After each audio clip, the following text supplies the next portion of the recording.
there, gang. Got an interesting luthier-built guitar in today for some work.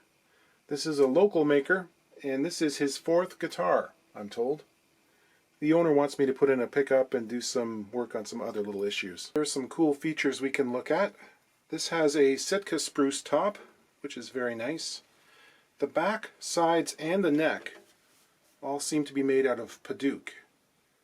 It's spelled in such a way that everyone who first reads it assumes that it's pretty padauk, or some variation thereof, but it's padauk. Padauk is this deep red color, which eventually will fade to a kind of dark purple-brown with enough exposure to air or light. It's a pretty nice wood. It smells great when you're working it. It has this complex floral character, which is kind of hard to describe, but once you smelled it, you carry it around with you forever. It's pretty hard, quite heavy. In days gone by, there was a British penal colony on the Andaman Islands in Indonesia, which I think was set up specifically to log this stuff because it was in demand. Apparently it was a terrible place, and you were almost certain to die of the fever if you went there. These days, most of it comes from Africa, because there are a number of subspecies. They're all very similar. If memory serves, the pillars in the original Temple of Solomon were supposed to have been built from padauk. I used padauk for the back and sides of my first acoustic guitar. It's a good choice as it's not terribly expensive, and it actually has a lot of the properties of rosewood. The one thing it has against it is really deep pores that you need to fill a bunch of times if you hope to get a flat gloss surface, because they're really deep. The bridge is made of another confusing to pronounce wood, and that is wengi, which looks in print like it should be pronounced wenge. This is a dark colored wood with light streaks in every single grain line, so it's very linear when it's quarter sawn. But it has a very different character when it's cut off the quarter, which you can see on the back of the headstock here. This is a back strap that carries on down the shaft into the neck, and it's quite deeply inlaid, as you can see by the sort of straight line here on the back. Wengi got pretty popular in the designer fine furniture world during the mid-90s. It had a little heyday. It's also very hard and heavy. It has kind of a coarse texture to it. I don't believe I've ever seen it used for an acoustic bridge. Looking at the spruce top, we see that it's got some lines of what the Germans call Hasselfichte. In North America we call it bear claw. Looks like a bear scratched the tree. It's also got a lot of what is known as cross-grain silking, this fine pattern of horizontal lines that are really the medullary rays of the tree. It's a network for getting nutrients around. Sitka spruce that is very well quarter sawn usually shows a good amount of this stuff. You won't see it very much in red spruce or Adirondack or European spruce. There's quite a dynamic heel profile, sort of an asymmetric carve that's lower on the treble side than on the bass. This has got a bolt-on neck, which is probably a good idea for beginner guitars where you're not too sure about setting the neck angle and that kind of thing. The head veneer is burl, probably walnut, maybe Ambonia burl. And that burl is echoed in the rosette. Very tasteful. We can see that the maker chose to use mitered corners for his purfling. That's this thin decorative line, which is more of a challenge to do cleanly than butt jointing. There's some more wengi on the butt graft. You can see how the grain of the padauk flows through from one side to the other. This happens when you book match the wood. It's a nice visual effect. It's a nice light-colored ebony fingerboard. Pretty decent fretwork. No side dot markers. If you're going to build a steel string guitar, unless it's a commission and someone specifically asks you not to, put the dots on. Don't try and fool yourself into thinking there's a huge block of players out there who are that masochistic. Someone's going to put dots on this at some point. I'm not naming this builder because I don't think he has a social media presence, and it's not like he's putting himself out there as a builder of guitars. And if something I say sounds critical, I hope you realize it's really intended to be constructive, based on experience. This person is a better than average woodworker, and for a 4th instrument, there is an awful lot to like here. This is a good job. The top seems to be a hand-applied finish that may be shellac. It has swirls and texture, and it doesn't look like glass. This is one thing that beginning luthiers tear their hair out over. We all struggle to make super flat mirror surfaces, when in reality that does nothing for the sound or the playability. You should see what they get away with in the violin world. Those guys don't want it to look like the hood of a custom car. You know, it's a handmade item. It's expected to have traces of the maker's hand. It's what makes it desirable. So, some texture. Who cares? There is one thing that didn't go so great in this build, and that is the saddle placement. The intonation is not great. I'm not sure how this happened, but the saddle is too close to the nut. It's like there's no compensation, and maybe then some.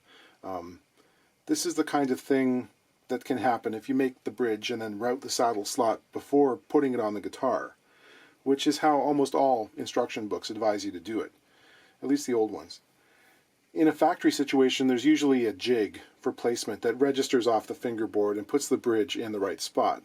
But hand builders often have to plot that out with a ruler and make some calculations, and it's not hard to sort of get lost by the width of the saddle and push it forward or backward or not have it line up exactly where it should be. And then again, sometimes in gluing, the bridge itself will shift slightly. So, you know.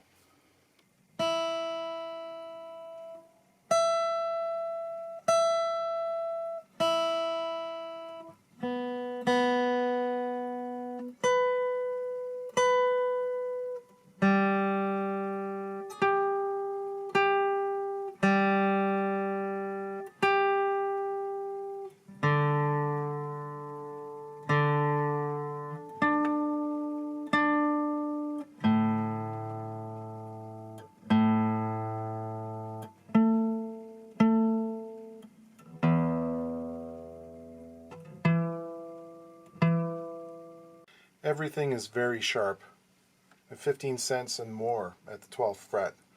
So that's kind of a deal breaker for a lot of people.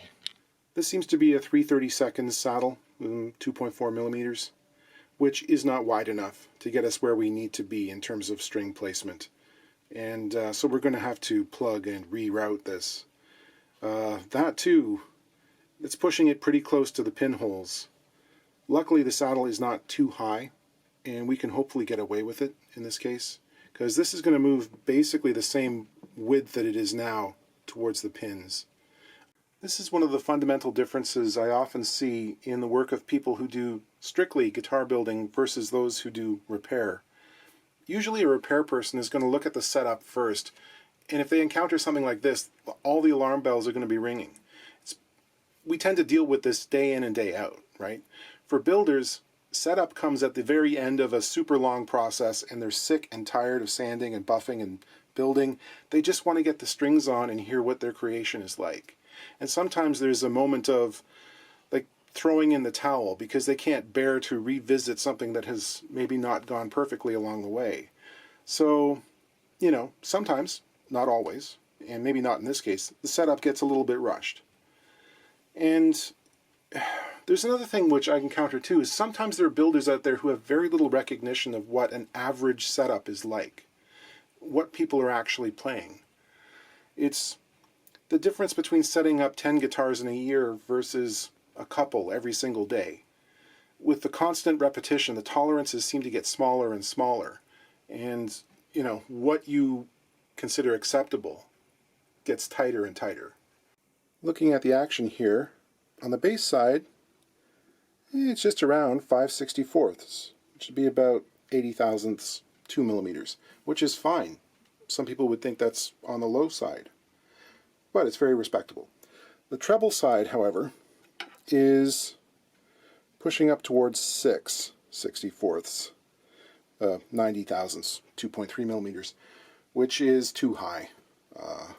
I'd like to see that be between 4.5 64ths. So, you know, there's hopefully a little bit of work we can do on the saddle. One of the nice things about living where I do is I'm within a 1-hour driving distance of two of North America's premier retailers of exotic woods.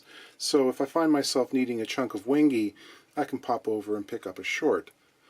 It's expensive stuff, but you know, nothing else really looks like wangy.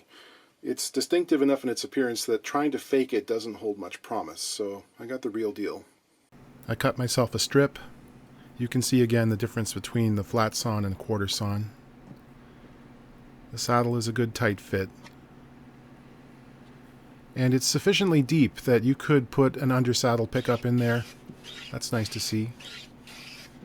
I'll square up my blank. It's a little too wide, so I'll resaw it using a Japanese saw. Make sure it's a good snug fit. Then I'll measure the length of the slot using a dial caliper. I'll transfer that mark over to the blank and saw it, leaving a little bit of extra because I'm going to have to file the ends into the curvature to match the routed end of the slot. And finally glue it in place. After that's had a chance to dry, I'll plane it down using a block plane. Get rid of most of the excess, then go on to a scraper. The grain's just a little bit wider, but what can you do? At least it's the right wood. This is a very weird scale length. It's 643 millimeters, which is like 25.31 inches, 25 and 5/16. So it's not like it's even close to any of the standard ones. So I'm just going to go with 643. I'm checking the saddle placement in relation to the pinholes. It's close. I'll set up my saddle routing jig and cut that. It's a pretty clean result. Then I'll reshape the top of the saddle so that the strings aren't coming off the front, more towards the middle. This guitar had no end pin or end pin jack, so I have to drill that hole. I'll plot it carefully so it's in the center. I'm using a 12mm brad point bit for a clean result. Before installing a transducer pickup, it's a good idea to sand and clean the surface it's going to adhere to. Here's a shot of the interior. There's some fairly robust bracing. The bridge pad seems to be wangy as well. I'm not sure what the arched cutout in the center of the back brace is about. Maybe trying to loosen that area up a little, maybe? It all gets very dramatic without the flash. One area of concern to me is how close the bridge pin holes are to the front of the bridge pad. There's not a lot of room there. And the top seems to be fairly thin, which would go well with these heavy braces. You know, they've got to balance each other. So the plan is to install one of the K&K Pure Minis, which I've shown before. It's one of my favorite transducer pickups. But in this case, looking at where these discs have to go, less than a quarter of the surface area is going to be under the saddle. And in fact, due to the placement of the bridge pad, like more than another quarter is going to be hanging off the front edge of that. So not ideal, probably a bad idea. As it happens, I have one of the Shatton HFNs on hand. This one's an active system with the 9-volt battery and everything, and actually it comes with volume and tone controls, which is nice. But this is one of my other favorites. It's active rather than passive. The footprint is much closer to what we have to work with here. As for other passive pickups I could use, I suppose maybe one of the LR Bag's I-beams would be thin enough to get in there, but this is probably going to be more satisfying. And they're comparable in price to the Pure Mini, so tally-ho. Shatton makes some of the most coherent installation instructions you're likely to come across. The nice thing about this pickup is it's actually got a tiny little mini pot on there to change the gain settings on it. So it's kind of an amazing little package. Installing the jack. Note for new builders: be careful with the dimensions of your end block. Don't deviate from the norm. Keep it 3/4 of an inch thick, or like 19 millimeters. There was just enough thread on the barrel on this jack to get the end of it to be flush with the strap ring. Just squeaked by. The Shatton uses a special, very strong foam tape to adhere it to the bridge pad. Takes some positioning here, using some bridge pins for guidance. Then I have to get all the wiring to behave using those infuriating peel and stick clips. Another little observation from the repairman to the builder. You see the base of this neck block here? how it's been carved away, chamfered inwards, so that it's angled towards the junction of the sides and the back. Not a great design. In fact, I'd like to see it, straight is okay. I'd like to see it come outwards like a slipper foot. And in fact, that's what's going on the upper side, which I can't really show you from this angle. But he's left material underneath the fingerboard extension to provide extra support there, which isn't bad. But I want the same support on the bottom, because this is providing an opportunity for the neck block to tip forward, which is the main reason that guitars require a neck reset. So try to avoid this design if you can, guys. Some of the bridge pins were a little bit too tight and felt like they were in danger of splitting the bridge. Nut spacing is a little bit eccentric. Before you say anything, just know that if I gave everyone out there the usual tools in an hour and a half, probably 30% wouldn't do better than this, and another 10% would ruin the nut and not complete the assignment. So